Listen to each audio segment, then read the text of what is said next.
Tonight we're here just off Las Vegas Boulevard to meet with some local filmmakers that are about to premiere a very important project. Vegas Traffic, written and directed by Joseph Charafi, is a story about child trafficking. We'll also meet with the film's producer, Trenton Brisco, and one of the film's leads, John Molinaro. So tell us about your involvement in Vegas Traffic. So Vegas Traffic, the other producer and the director came to me after they had discussed coming up with this idea for this film, initially as an actor. So I portray Max in the film, and then later on I kind of made my way into a producer type role also to help out with the film. Wow, Vegas Traffic. Well, I helped cast it and heavily produced it, and I spent 8 months of my life making sure that we got that bad boy done, and we did. Well, honestly, I was picking my brain because I'd done, over 64 shorts, and I had done a pilot. I've done, some web series. I've, worked on big productions as like under the line or, a production coordinator. So it was time to do a feature, and I was kind of like racking my brain. What am I going to do? And I remember watching Sound of Freedom with Jim Caviezel, where they just kind of blew the door open about how a beautiful movie, I mean, literally the way it's shot, the way it's acted and presented, horrible subject matter of child trafficking could be made, and it could be successful. What was it about this story of Vegas Traffic? Like, how did that happen where you got involved with Joey Charafi and Trenton Brisco, the director and the producer of the project? So I've known Joey and Trenton for some time now. I've worked with them on other short projects. But when they sent the script to me, this is a whole different ballgame. This was definitely a level up. So this is a feature film, and the subject matter, it really hit home because, a lot of times you'll get scripts for horror movies or comedies and whatnot. And so to have an actual drama that deals with real world problems and the way it was written was very powerful. It's one of those scripts I literally couldn't put it down. Other scripts, I'd try to read it over the course of, a couple days and get through it. But this one, I just couldn't put it down. So the subject matter is really what hooked me in. Well, how it kind of came together was Joey and I were on the same page. I walked out of the movie A Sound of Freedom and I punched the wall. I was pissed. I was like, I gotta do something. I gotta make a film about child trafficking. And I guess the same thing happened to Joey. I don't know if he punched the wall, but he also had a same thing. He wanted to do something as well. And he reached out and said, I got a project, and I trust his judgment. I said, dude, let's go. He gave me a kind of a what it was about, and I just said, I'm in, let's go. And here we are. And so I really felt like if you gave the glory to God, then he could literally have his hand on it and move it wherever it goes.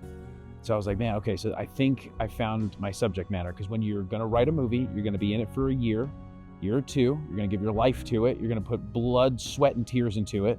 And so I was like, okay, this is a message I can get behind. Now I gotta figure out what the message is. So I got into some modes of like watching some classic movies, and I was like, oh man, Training Day. Just something about Training Day struck a chord with me. I was like, it happens in one day. It's two guys mostly in a car driving. I'm like, how do I introduce this? And then just naturally kind of thinking about it and marinating the story coming to life. So when you read the script, John, this was something that you thought would make an impact on the community? 100%, because sometimes, like I said, you get scripts that deal with real world problems, but this one hit home. So in Las Vegas, Nevada is ranked 10th in the nation for human trafficking, but if you break it down per 100,000 people for the population, we're ranked second.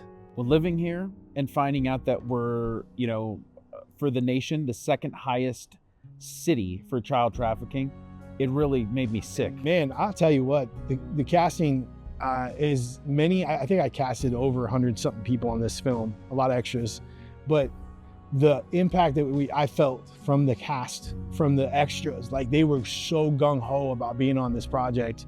It was like, I've said this from day one, God has had his hands on this big time, because all the people, I didn't have to sell them anything, man. They just said, dude, I'm in. So Joey, what do you think, from where you sit and after making this film, are there any solutions to this problem? Well, it's tough to say that to eradicate child trafficking worldwide, but I do think that there is a difference that can be made. The first is awareness. Giving to organizations that have a tried and true record of stopping human trafficking and child trafficking.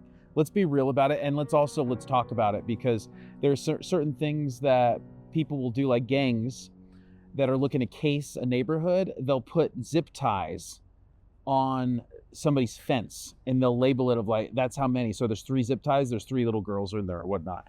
And so there's things that we can do to stay engaged. Some people just want to stick their head in the sand and pretend it's not happening. Well, that doesn't help. You got to keep your eyes up. You got to keep your, there's symbols that you can learn, hand symbols that you can save a child's life.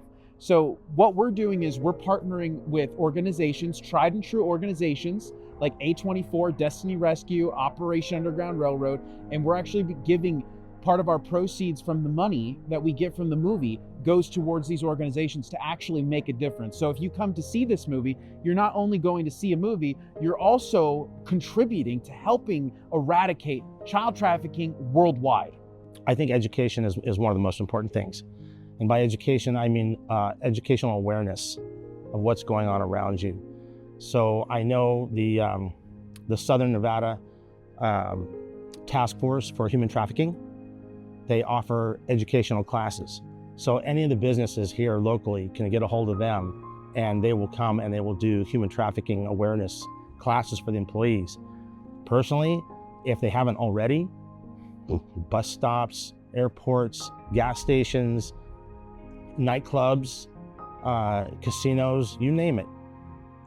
If I were able to make it mandatory, I would. That they would all have to go through these classes to make more awareness to what to look for, not only in what the bad guys look like and their behavior, but also to recognize a distressed child or person who's being held against their will. After working on this film, do you think that there is a viable solution for this problem? I mean, man, I tell you what, I mean, at the end of the day, this is just a small piece, our film, compared to what needs to happen. We want to bring awareness, and it starts there, right? So if we can just become more aware of what happens out there and of our surroundings.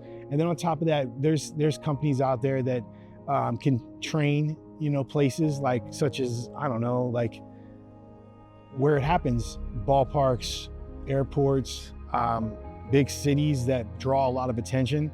They need to be more aware of this, and they need to stop it.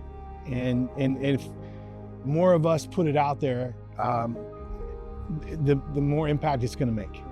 It is our hope that by raising awareness about this topic, we not only bring the community together to raise awareness, but to start the conversation about how to attack this heinous problem.